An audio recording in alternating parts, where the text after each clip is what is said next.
So you went to the dreaded Ekboba. It was not dreaded. When this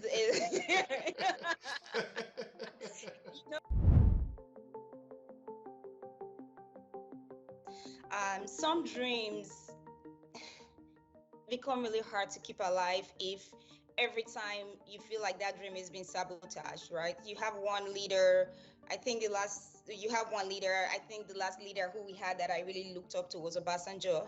You have one leader, and then from that, it just keeps getting worse. You're like, oh, this person is bad, and then it gets worse, it gets worse, it gets worse, right? And then when people think of home, you think about the friends you had growing up. It's the memories, because life is all about memories, right? After we're done with this conversation, fine, it's being recorded. All it would be memories, because life is just a bunch of memories that we create as we go on.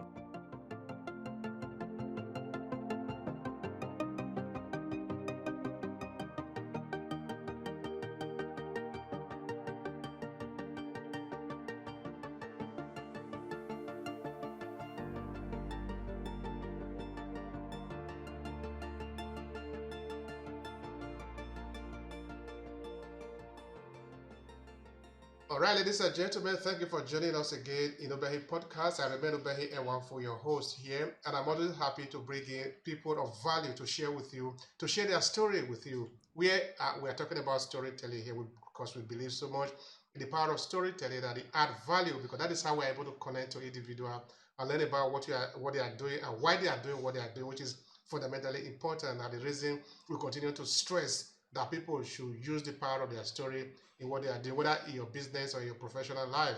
So if this is your first time here, I encourage you to subscribe to this channel and also share with people, share with your friends who might find value in it. So yes, why don't we get started? So dear Gloria, what is going to be your first take here? What do you want people to know about you? Let's get it started from there. I think I'll start with my journey on how I moved from Nigeria to the US. Um, so I remember when I was in the fourth year of medical school, um, I was there listening, and then I could hear one of my colleagues asking a patient a question. They asked one question. I was like, oh, they're going to ask this question next. And they did. I said, they're going to ask this question next. They did. They're going to ask this question next. They did. And I said, this might get boring with time. I need to find something different to do. So I said, all right. I love being a doctor. It's the greatest honor of my life to take care of people. I said, all right, I'll do public health, because with public health, you can't always predict what happens. And so I finished my med school, finished my house job, then finished my NYC, and then I packed my bags. I said I was moving to the US. But prior to that, I had applied to different schools in the US. So when I was packing my bags, school was going to start in August. But I was like, you know what? I want to move in. I want to move to the US a little bit earlier. And with this movement, after I had bought my flight tickets, I had $250. But I said, yeah, I have this 10-year plan. I will do my master's in public health. I will do my PhD, and then I'll do my residency in the US, and then maybe come back to Nigeria. So that was the plan. So just with $250, I got on that plane, very happy. I didn't know how I was going to pay my tuition. It was a visiting visa. It wasn't even the student visa. I got on the plane, and then I would say today it's about 14. So this is 2025. So that's like about 14 years plus since then. And I would say, yeah, I have my master's, I have my PhD, I've gone through residency, I don't have any student loans, I'm worth over 7 figures. And that just came with me having big dreams and then just following through, taking one step at a time. That is so lovely. That is so lovely to hear. You are a part of the diaspora success story that we need to tell. We need to continue to tell this story. By the way, we are going to have to go back to the origin and to the beginning, because here, of course, in Obehi podcast, we talk a lot about storytelling. So we would like to do that now. So tell us from the beginning, where exactly are you coming from in Nigeria? What do you remember of your infancy? Give us the privilege to learn about that. Oh, so okay, quick question. What part of Edo State are you from? From your name, I know you're from Edo State. Are you Ishan? Are you I'm Benin? from Esan, yeah, I'm from Oromi to be precise. Nice. I'm from Ira. Oh, but yeah, yeah, we are back.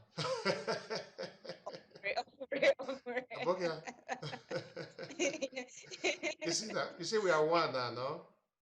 Yes, we That is why are. it's always good to treat people good. Because when you treat people good, later you realize that the person you are treating good is actually your sister or your brother. You have nothing to Sister, regret now. brother. But if you have been treating Of the course, person bad before, that you realize that it's your relative or maybe it's close to you, now you start trying to make up, oh, okay, no, let's just be natural and treat people with respect. So I'm really happy that we are knowing that that's right. now. Yes, and you know what? Sometimes the person may not be your sister, may not be maybe from another part of the world, but at the end of the day, we're all brothers and sisters. Bottom line, we end up being brothers and sisters. Absolutely. So I'm from Ira. So I was born in Port Harcourt. My family is from Ira, but I was born in Port Harcourt. And then after a few years, for whatever reason, my dad decided that the best thing for us to do was to move to Ira and then live there. So most of my education was in Edo State. Was in Isha. I did my nursery school. So I was pretty young when we moved back. I was maybe like 2, 3 when we moved back to Edo State. So I did my kindergarten, I did my primary school, and my university all in Ira Ekpoma Axis. I went to Ambrosali University in Ekpoma. And then after that, I moved to my next education was in the US. I went to Boston University for my master's, and then I went to University of South Carolina for my PhD, and then UAB for my residency. That's lovely. That's really interesting. So you went to the dreaded Ekboma. It was not dreaded. When is you know what? On my matriculation, I remember we were all coming out of the hall. The next thing they were shooting in the air. Ekboma. All right, that is a beautiful. That is our university, of course. We are grateful to Abrosali for having at least brought that to Ekboma, to brought the university to Ekboma, and we are very proud of it to have that there. Even though sometimes we do have some boys who want to turn it into a battleground, we are supposed to have it as a place of study, you know. Correct. But you know So what? so I who still was have a shooting? medical Tell me education. more about that. See, I don't know the story. All I knew is that they were shooting and then we all ran away. That's all I know. The bottom line, that was not my concern. My concern was, hey, someone's shooting. I need to run away. I need to be okay. And that's what happened. All right, we are happy that you survived. You're here. That is important. Yes. Yes. All right. So you were born in Port Harcourt, and you at the Yeah. point you went to Irua, Esa. Yes, Yeah. sometimes they also call us Isha, but we're actually Esan. Okay. So you Done. went to Yeah. grow up. You grew up there in Esa. You went to primary school there, correct?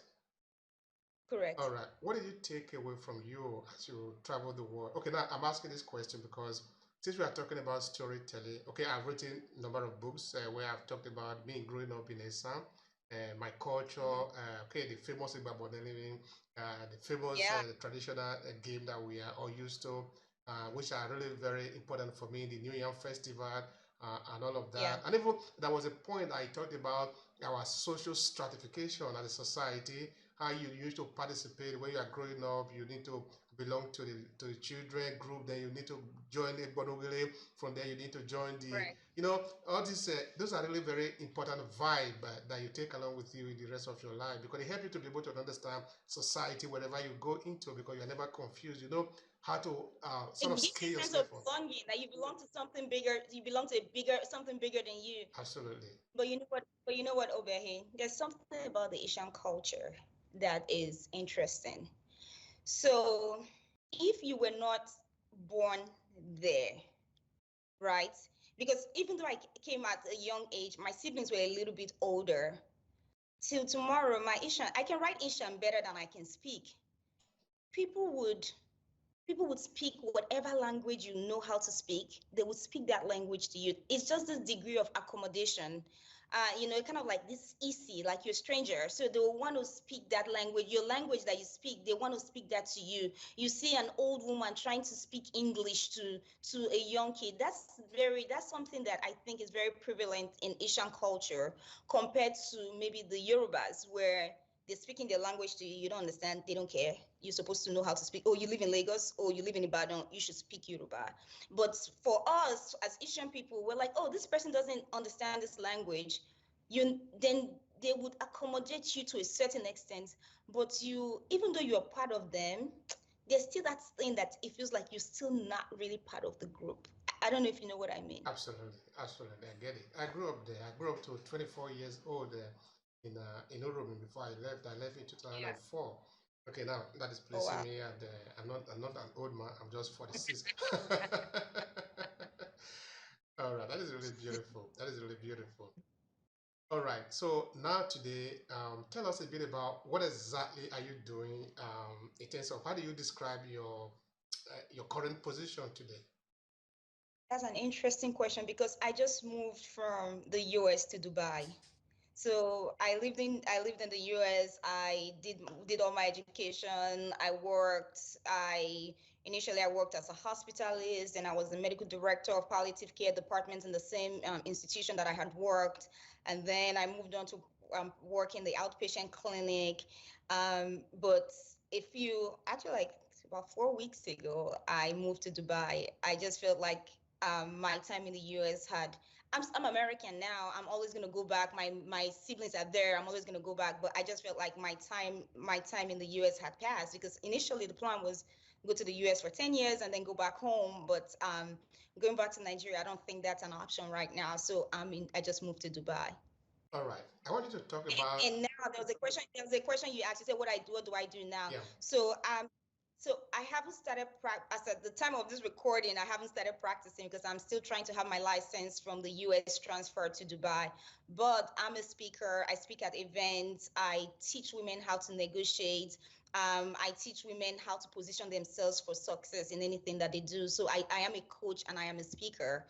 So that's what I do right now alongside with once I get my license, I'm going to start working here. Once I have my license transferred. All right, that is interesting. We'll talk about that too. Uh, you said that returning to Nigeria is not an option now. And somebody might At this like to time, learn more at, about that. I said at this time, Okay, at this, explain yeah. that. What does that mean? It means I could go back, but just not today. Okay, all right. Anyway, I was thinking that perhaps you are following what is happening in Nigeria. Even though you are in the diaspora, of course, I know that you are following. That is not even a question about that. And sometimes we are sort of scared of what is happening at home, no? So, You got it. you are following what is happening at home, right? Yes, Oh, I am following, and I'm following it much more to the extent that all my friends who are there are leaving. So if everyone is leaving, and it's not like I'm coming with power or a lot of resource to change things. If I go, I'll have to go get a job. You know what I mean? If I was going there to go start like a business to employ people, that's different. But if I go there, I'm trying to get a job, I'm trying to get established. I don't want to get frustrated while I don't want anything to frustrate me. So when I go, I want to go with enough resource that irrespective of what's happening, I will not be discouraged because if I go now, I'll get discouraged. So I'm not ready right now. Maybe in another 5, 10 years, maybe I would move, but not yet. all right. Let's talk about that dream. That your dream of returning to Nigeria, because it become almost impossible not to dream that dream. Okay, now I came to Italy in the August of 2004. So 3 years later, Yeah. I started to do a research that I'm continuously doing today, which was at the initial it was about the presence of Africans in northern Italy. So I started to interview the people that I met here, who have been here many years before me. So the questions were Yeah. actually pretty simple. I was trying to understand why they came here, what have been their experiences, and what is their plan? What is their plan of returning home? Of course, somehow inside my subconscious, I could understand that the same people that was asking the same question, those questions were going to be posed to me later in the future. Because I didn't plan I was going to just jump to Europe and jump out. I planned for a long time. So, and Yeah. I'm still here for a long time. Yeah. So I wanted for that reason I wanted to understand the ground. I want to understand what is happening here. Yeah. So what I understand this year, okay, now that have expanded, I talked to different people from particularly within the African diaspora that have done more than 1,000 interviews here, and of course it's still counting. Um, this dream of returning home is very strong. It's very strong among us, irrespective of how much you have, how rich or poor you are, how expensive or inexpensive you are, whatever is your grade. Somehow it is always very vivid in us to return home someday. I remember, for example, there was a guy I was interviewing. Okay, he was married to an Italian. I think he's still married to an Italian today. I'll be here for a number of years before I interview him, and he's still here. So he told me where he had the dream of going to Nigeria one day, and that Mm-hmm. is remain a dream. Not that it doesn't Mm. visit, or that it's between visiting and going there to relocate. But of course, it's not that Yeah. it's compulsory that you must relocate to Nigeria. I'm not saying that. No, nobody should get that wrong. It's not compulsory that if you go to a place, you must return and stay. And maybe okay, we are talking about Isha now. Now we are coming from Isha. So now everybody must return to the villages where they come from, or the town where they come from, or the city where they come from. That is not how it works. It doesn't work like that. The point is that we need to make the connection to be able to connect to the people that we left behind and able to connect to our root. But if it become necessary for you, if it become possible for you that you want to physically relocate to where you come from, it's still a good thing. But what is important for us, particularly within the African diaspora ecosystem, is that we make the connection so that we are never lost. So talk to me about that dream. How do you see yourself maybe in the distant future making this connection? Maybe making it in a different way. I don't know. It's painful. It's very painful because some dreams become really hard to keep alive if every time you feel like that dream is being sabotaged, right? You have one leader. I think you have one leader. I think the last leader who we had that I really looked up to was Obasanjo. You have one leader, and then from that, it just keeps getting worse. You're like, oh, this person is bad, and then it gets worse, it gets worse, it gets worse, right? And then when people think of home, you think about the friends you had growing up. It's the memories, because life is all about memories, right? After we're done with this conversation, fine, it's being recorded. All it would be memories, because life is just a bunch of memories that we create as we go on. So when we think of home, it's the memories of home that we have. Oh, you think of your friends. I can still remember my neighbors. The neighbors who I lived with growing up, they are all in Italy, right? And then I can remember my primary school, I can remember my secondary school, I can remember my university. As I speak, most of my classmates are all those they've moved to Canada, they are in the process of moving to Canada, they are trying to leave Nigeria. So when I think of going home, then what is home? Who is home? Where is home? So those are the questions that I think of. So if I decide to pack my bags and go back, home is not what it used to be. Everyone is gone. Then it means we have to recreate what home is. And I remember in Albany, Georgia, where I lived, I had a friend she was like 76 years old. So she still lived in the town where she grew up. She left for Pennsylvania, still came back to Georgia. Literally almost everything she wanted was still there. She showed me her best friend. She was like, oh, this is I think her name was Tracy. We grew up together. She would tell stories of when they were little. When we drive down the street, she's like, oh, this is what happened here, this is what happened there. She had all the stories. It was still the same place, right? She had kids and her friends had kids. Those kids grew up together. But now we're also dispersed that even siblings, you have children, and then you're not trying to tell you're trying to tell cousins, look, this is your sister, this is you're trying to describe relationships that normally you should not have to use words to articulate those relationships. Those are relationships that people would have grown up with naturally. Cousins would grow up, they spend Christmas, Easter, they know each other. But now cousins are seeing each other for the first time after 7 years. Some cousins have never met each other. They just know, oh, I have a cousin, oh, my cousin Kemi, she's there, my cousin Oseme, she's there. It's just an idea. So I think it's the damage that has happened with the mass migration of people from Nigeria to different parts of the world. It just makes that concept of home very blurred and very vague, because where is home for us now, Obey? That's a nice question, and it's very relevant um, within the cosmology of our conversation. In Obehi podcast, we are really very heavy on this. We like it, and we are not just doing once in a maybe when we feel like it is something that we really do. we want to talk about it. Where is home? This Yeah. is relevant because of the demography that we are serving here. We are serving the African diaspora people, over 200 million people in the diaspora who are away from that thing called home. So the question is, Yeah. what is home? Yeah. All right, now, I think that is one Benin adage because, okay, now I've interviewed a lot of people, so I've learned from a lot of people, even though I might not be very smart because I happen to meet a lot of people who share with me, so I sort of become a little bit more of average, you know.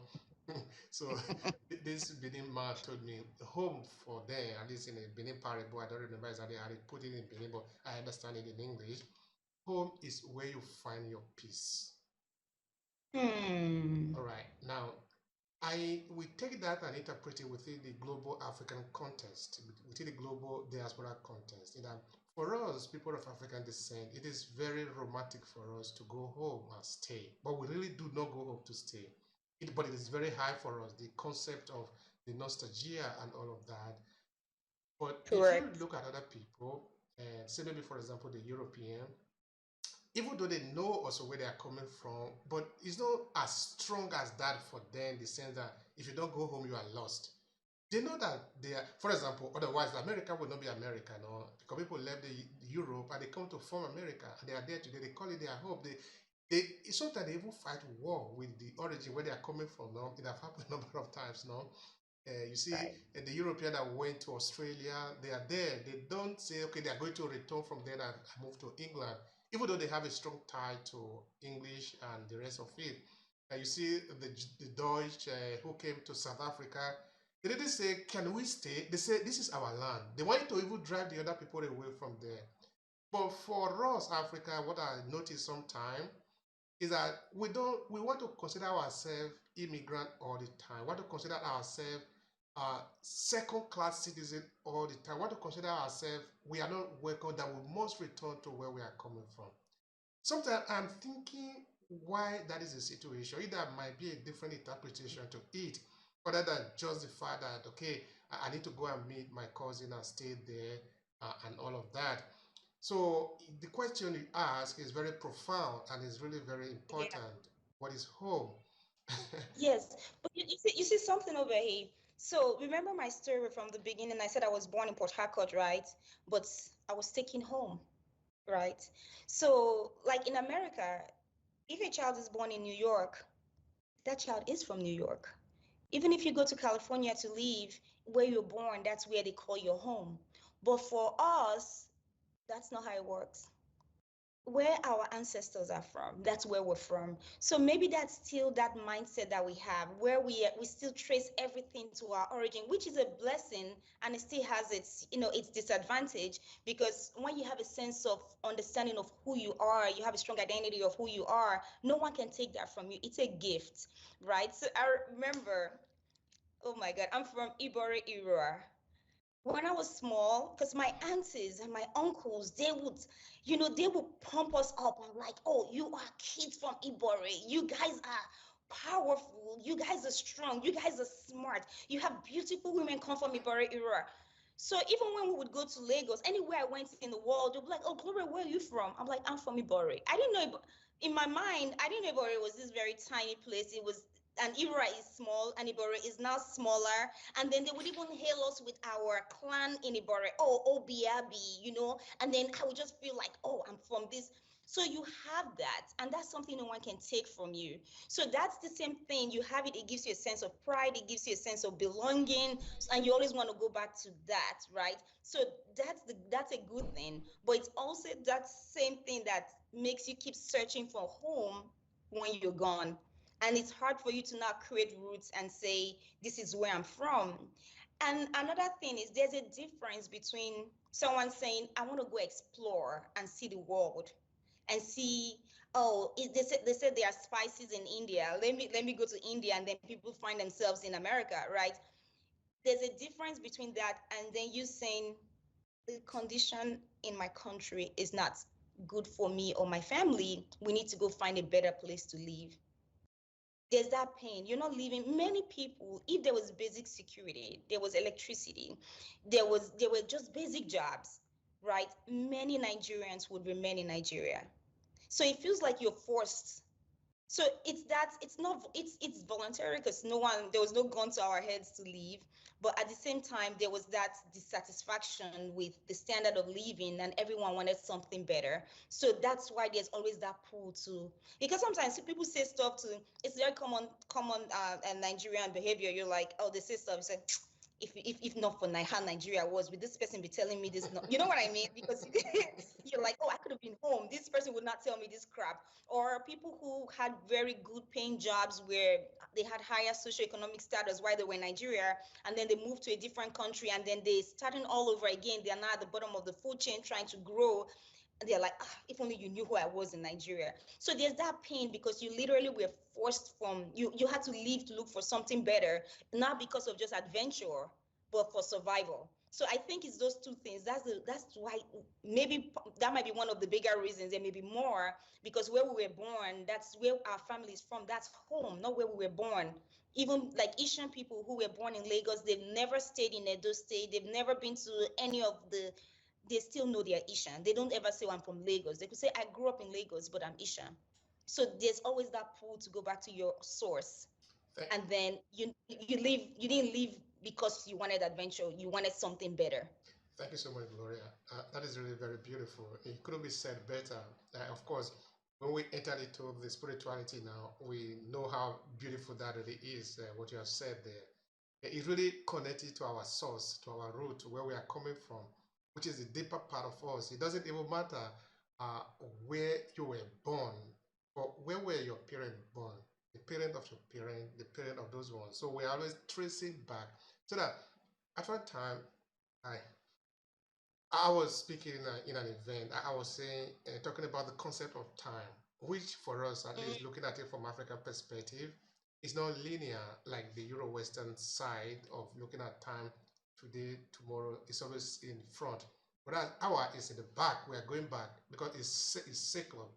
It's like Mm, the time of agriculture, no? Because what you are doing today, you do another one tomorrow, then you're going to come back again to yesterday. So that you're always in the circle, therefore it's never going to end. So that, for example, okay, I know I'm entering into spirituality now a little bit. So that when they say, I don't know what is your religious inclination, in the Bible, for example, that the end of the world is going to come. The end of the world cannot be explained in African context within our time mm, frame because there is no end of the world for us. We are going to be here forever. So our time is always a cyclical time. It's always a cycle. And if you're in a cycle, it's never ending. You are returning to where you come from, and always going back. What appeared to be in front is actually in the back because you turn. As you turn now, what was your back becomes your front. As you turn to the front, mm, what was your back? So your yesterday is today, and today is yesterday. So you are always going to be that. Always, of course, you right. are improving, but it's not like a straight line where you start, you move, then that is the end. There is no end for us. Essentially, that is what I want to say there. So if that is the case, it means it is very important that we connect to that source, which is what we are. And what we are is not just where we are right now, but also where we are coming from. So this is really very important, the point that you are sharing there.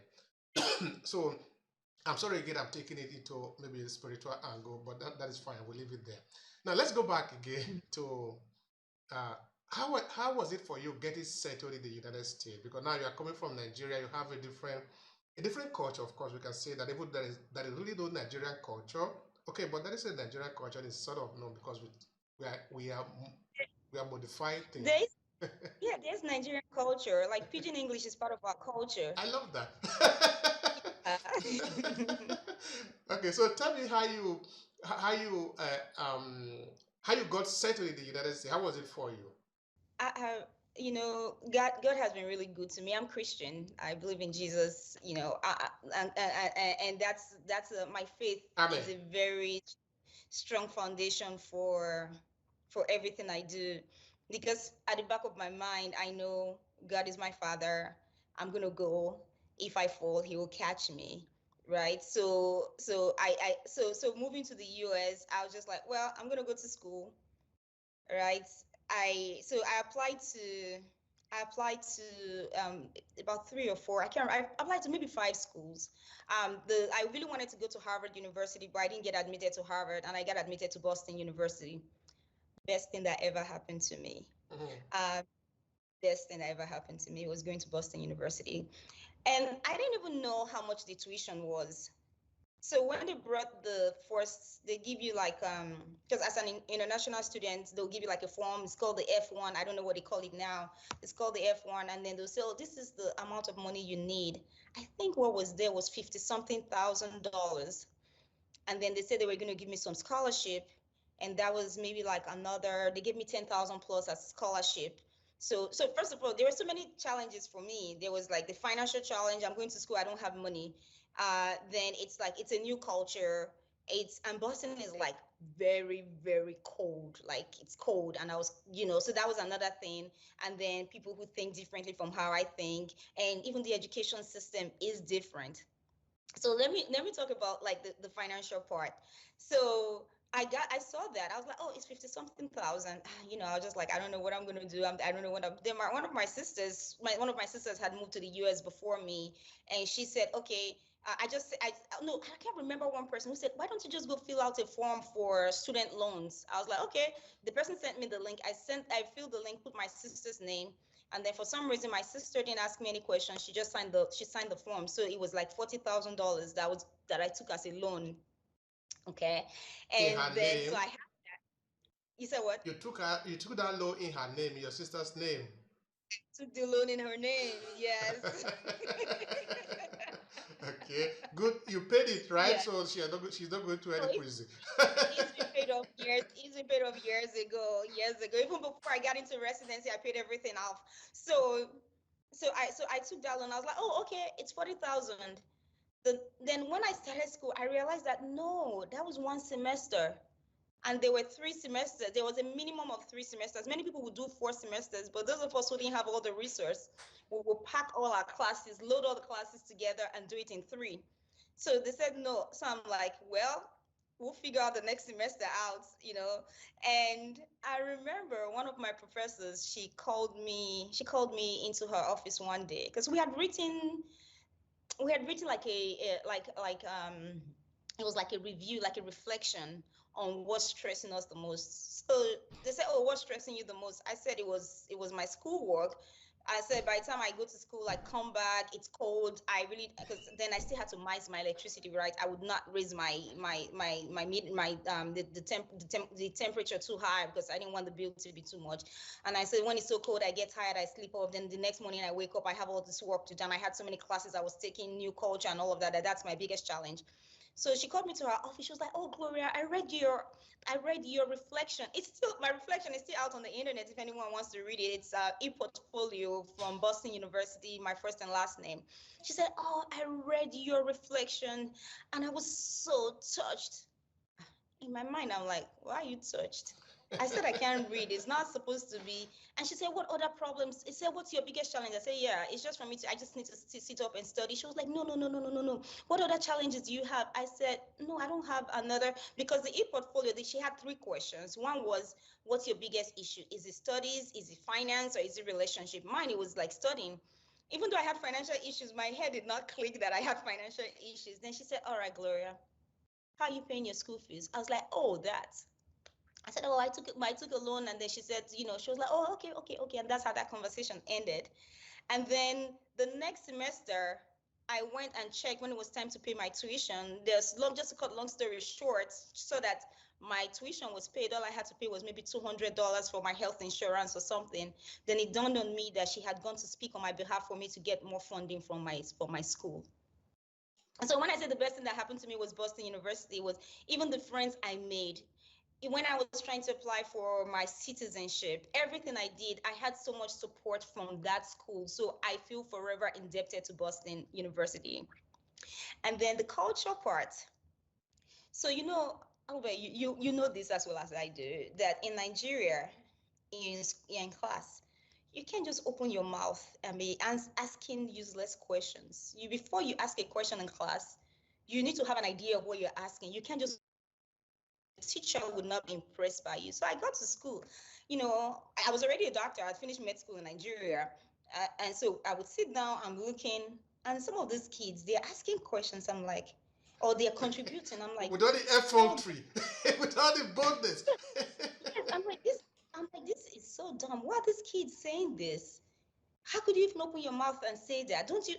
Until I realized that for every time someone raised their hand and said what I called unintellectual, they were getting scores. The teaching assistant would write. I saw it one time. I was like, okay, what's going on here? All right. Then I looked. Another person raised up their hand, said stuff. Then the teaching assistant wrote. I was like, oh, wait a minute. It's a different culture here. I can't play Nigerian game here. This is American game. Ooh, Obehi. My hand was up. My hand was up. My hand was up. My hand was up. My hand was up. And you were scoring it. You were scoring it. Yes. You see, that was because another thing in our culture is that, for lack of a better word, kids are raised to be timid, right? You when elders are gathered, you can't just come and then you're putting your mouth in that conversation. No, no, no, no, no, no. There's no place for kids to talk. Your father can be talking to you and then you're talking to him back. But that's not the culture in America.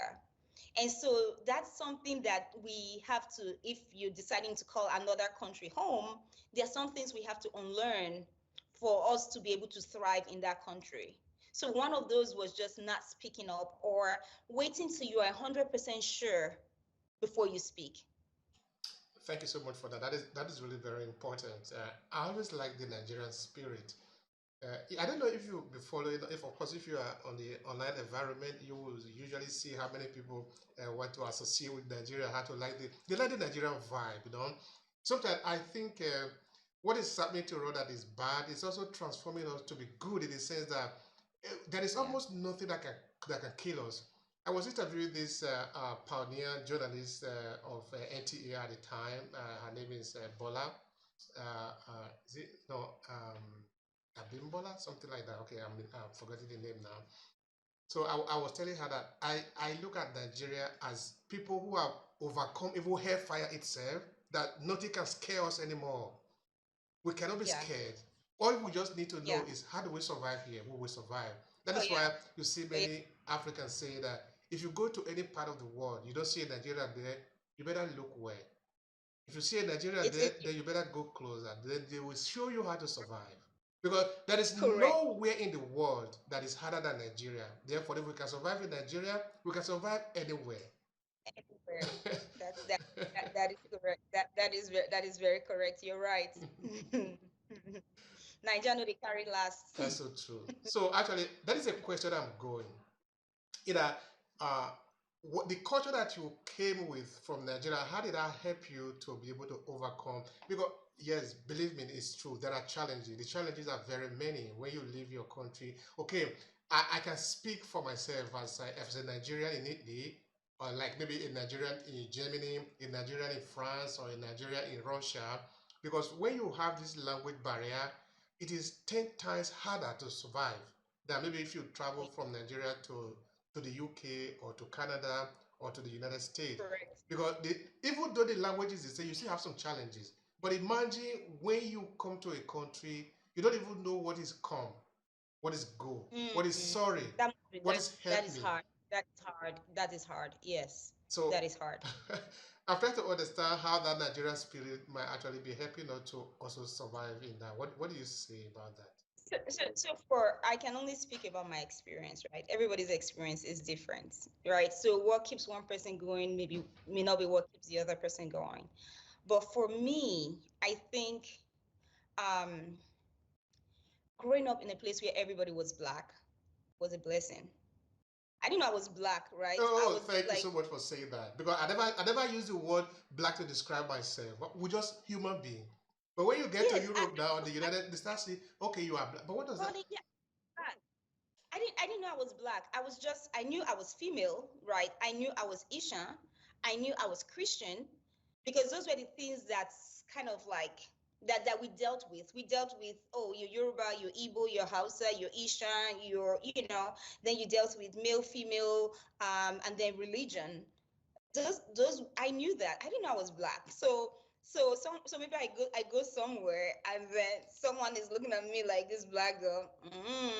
I remember I was talking to an African American man and he said, black people don't do well in sciences. I said, everybody in my science class was black.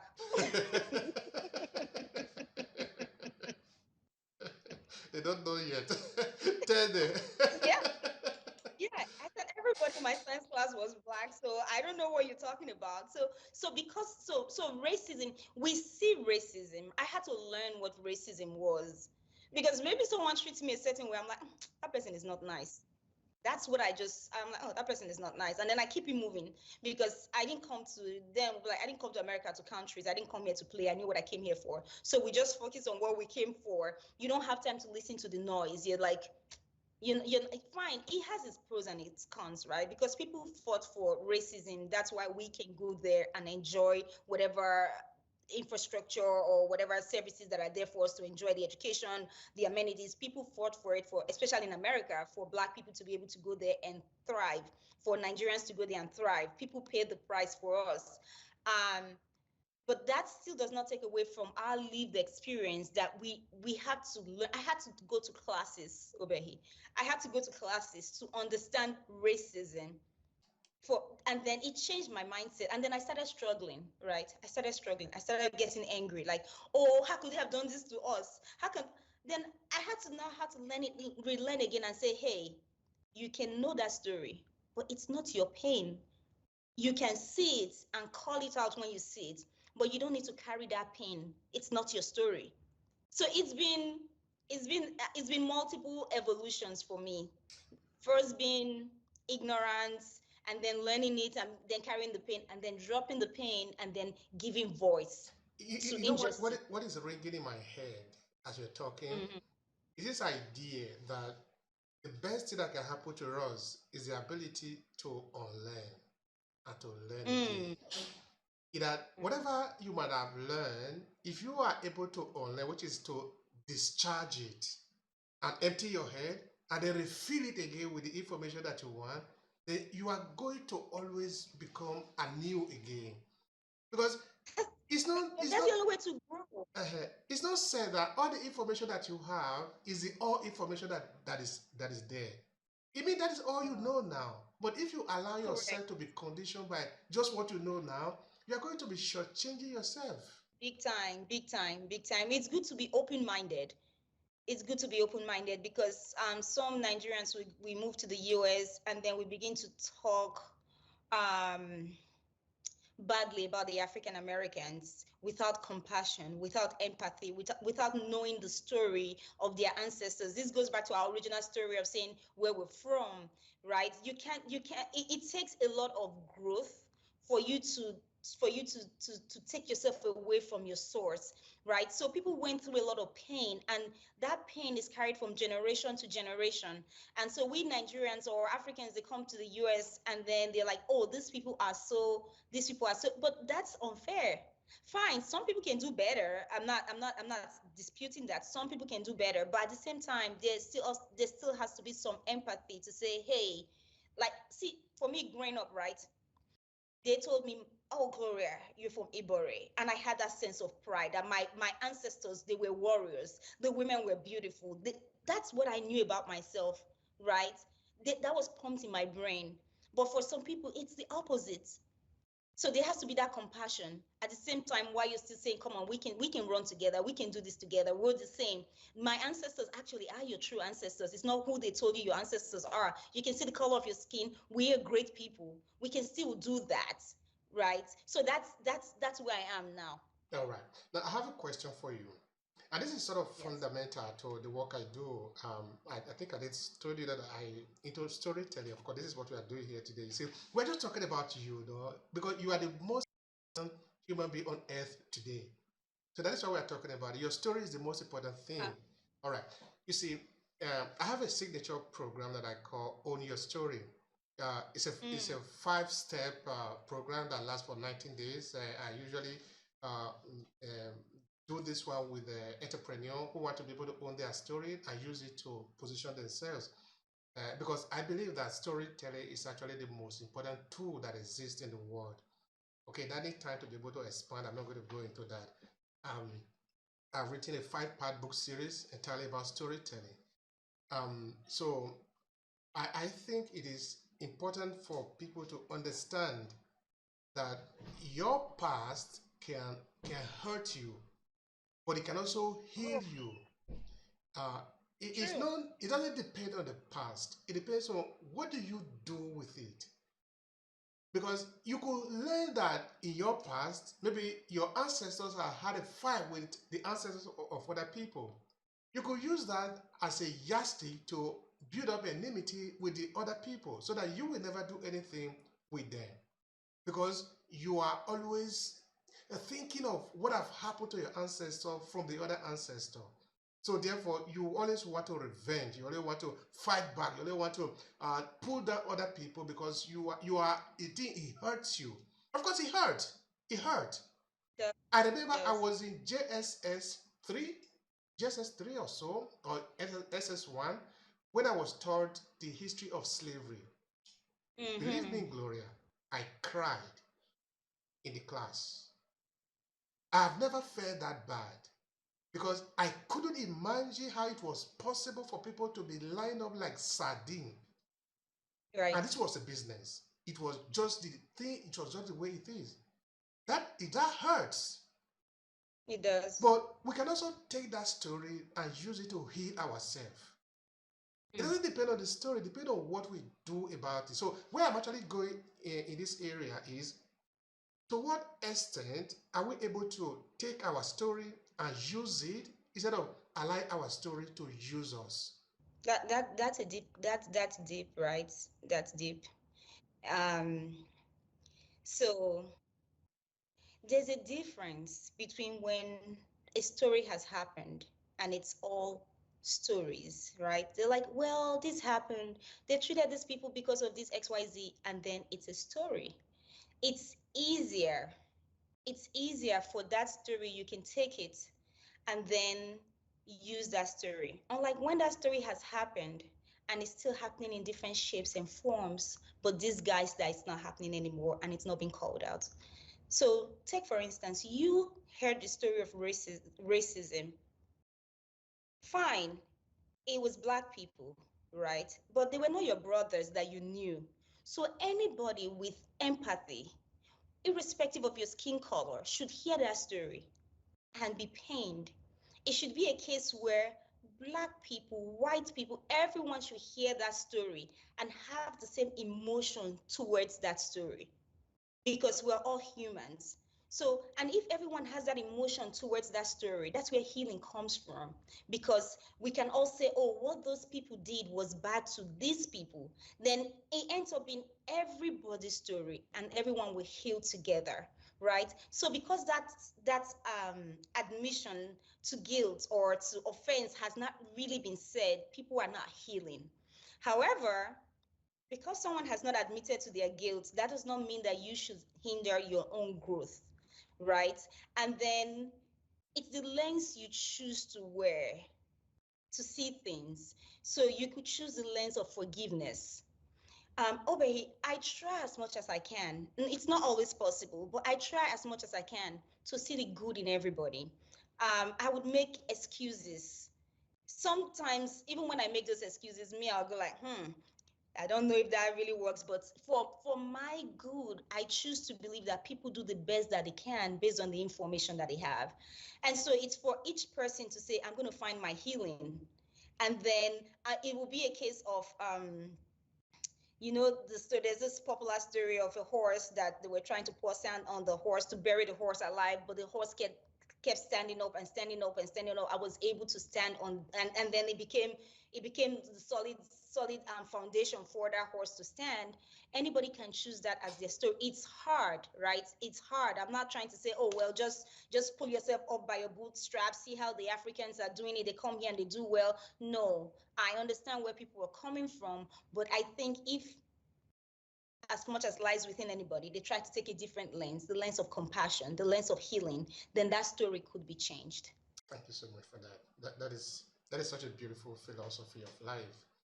Uh, it is good. It is good that we treat life from a positive angle.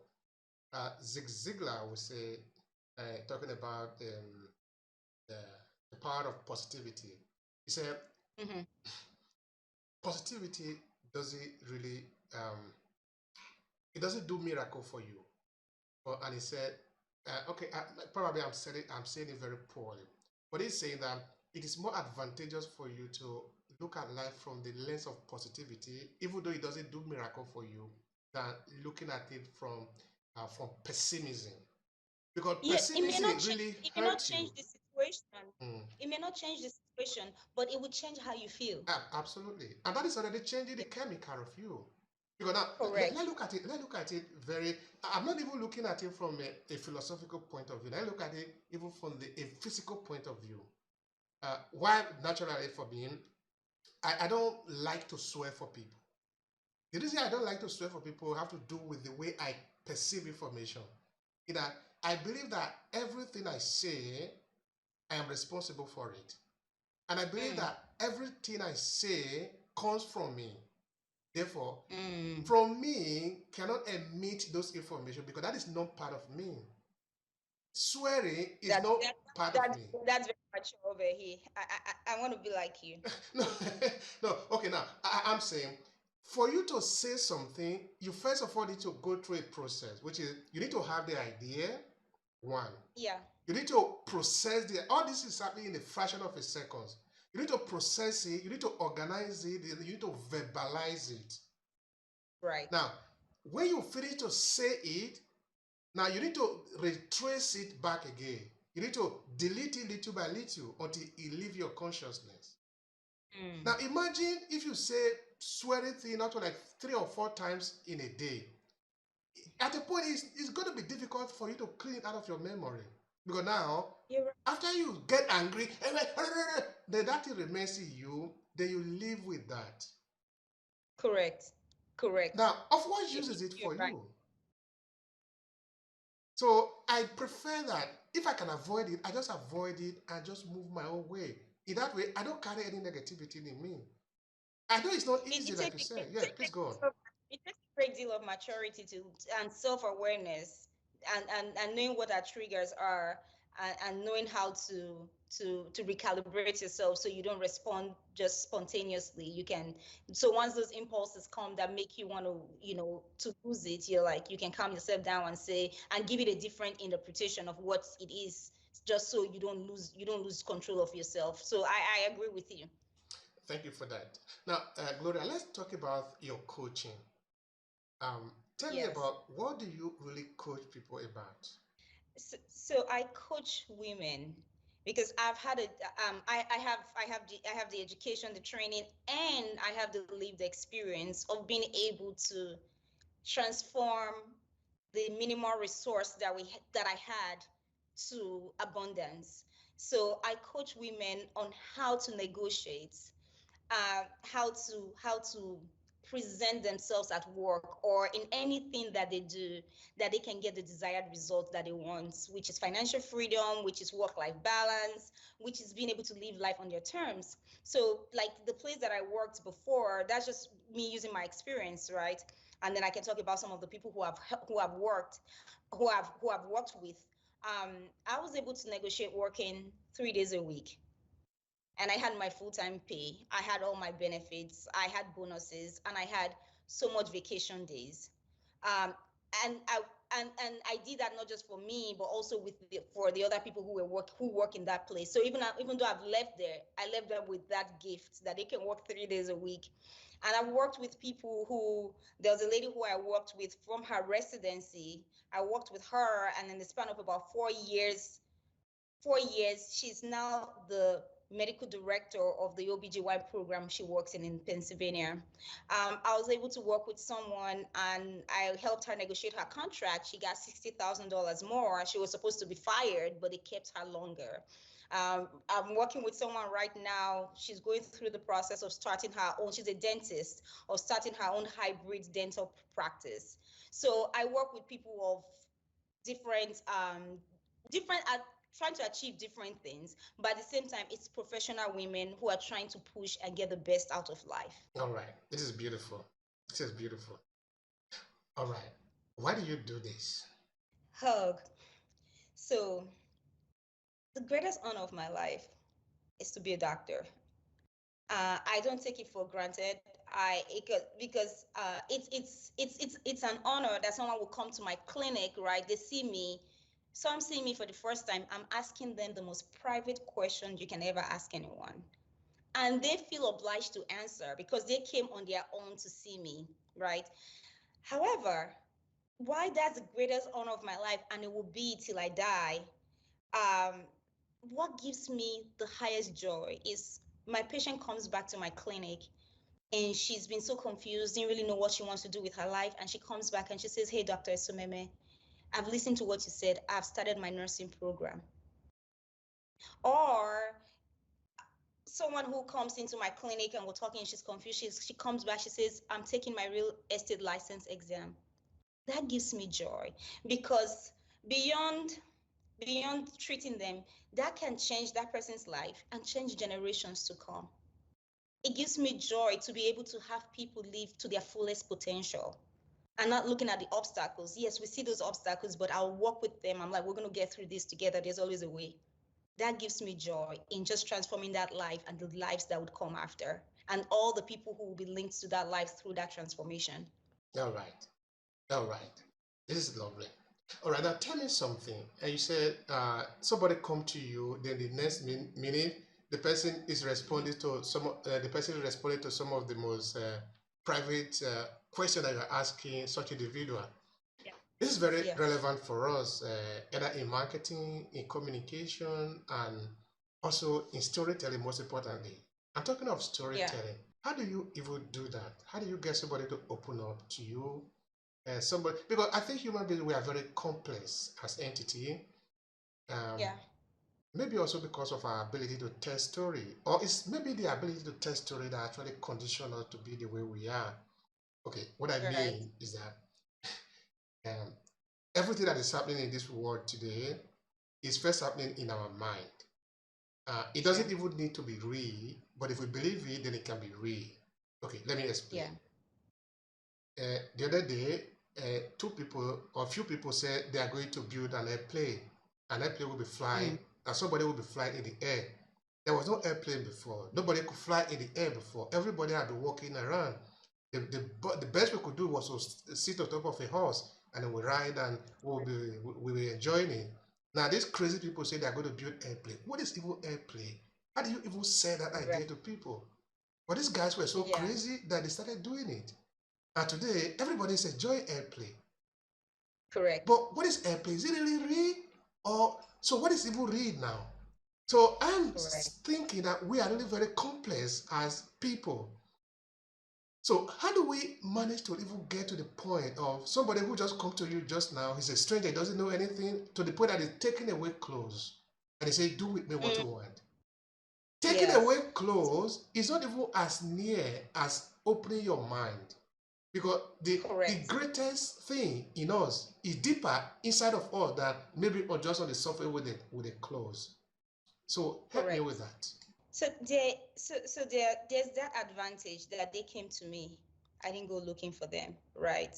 And they have a problem that they're looking for a solution to, or they're trying to prevent something from happening. It's like someone who goes to a storytelling competition. You don't have to push that person to tell that story. They already have a story they're coming to tell. Someone who goes for to write an essay, they went for a competition, or they went for there's a, so by default you're going to go there and then write that essay or tell their story, whatever it is. So we have that advantage.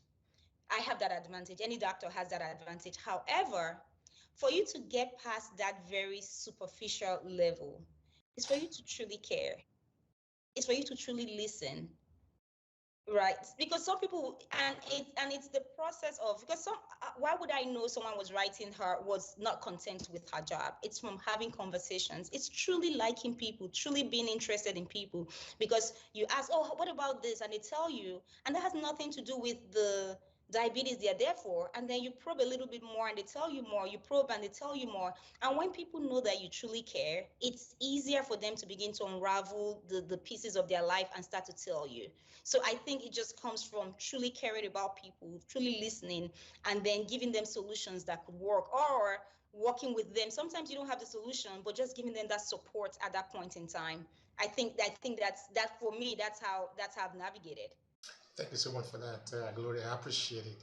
All right, for people that have listened to you to this point, that they want to connect with you, they enjoy what you are saying, what you are sharing with them. Of course, is it not true you are enjoying it? So we encourage you, if you like what we are sharing here, leave your comment. Let us know what you like about this conversation. If you have any question, you can even ask it to Gloria, and she will respond to you. She's taking the time to share her story because she believes that it's going to help you. And this is what I say here quite often, that all what we can do is to bring the information to your doorstep. From that moment on, it's your responsibility. So it is your responsibility to take action on what Gloria is sharing. It is not our responsibility. It is not the responsibility of Gloria. So I'm just sort of nudging you a little bit. Make the comment. Let us know what you think about it. Ask the question. Maybe ask to even connect, to even be connected to Gloria. Maybe you want to learn more about her. Okay, learning more about you, Gloria. How can they reach out to you? So my website, it's by, I'm sure if you accept you're going to record, you're going to push this episode out by tomorrow because my website is being built. It's gloriaesoimeme.com. It should be ready in a week so you can interact with my website. I'm on LinkedIn, same first and last name, Gloria Esoimeme. I'm on LinkedIn. I'm on Instagram. I'm on Facebook. And then I have a podcast on YouTube. It's mainly, I talk about negotiation skills. I have a few videos there that you can listen to. So that's where you can find me. Right. It is impossible not to find you now because you are everywhere. That is lovely. I So what will be your final thought here today to conclude the conversation? I think everyone should believe in themselves. And if you have dreams, pursue that dream. Sometimes it may sound impossible, but look for the right support system. And if you truly, truly believe in yourself and you believe in that dream, it may not happen the way you think it's going to happen, but it would happen. And when it happens, I promise you, it will be bigger than you ever thought it would be. Thank you so much, sister, and I appreciate that. And we are really honored to have you here share with us. It's really been a very beautiful conversation. Thank you so much. I, I've also enjoyed talking to you, Obehi. It's been wonderful.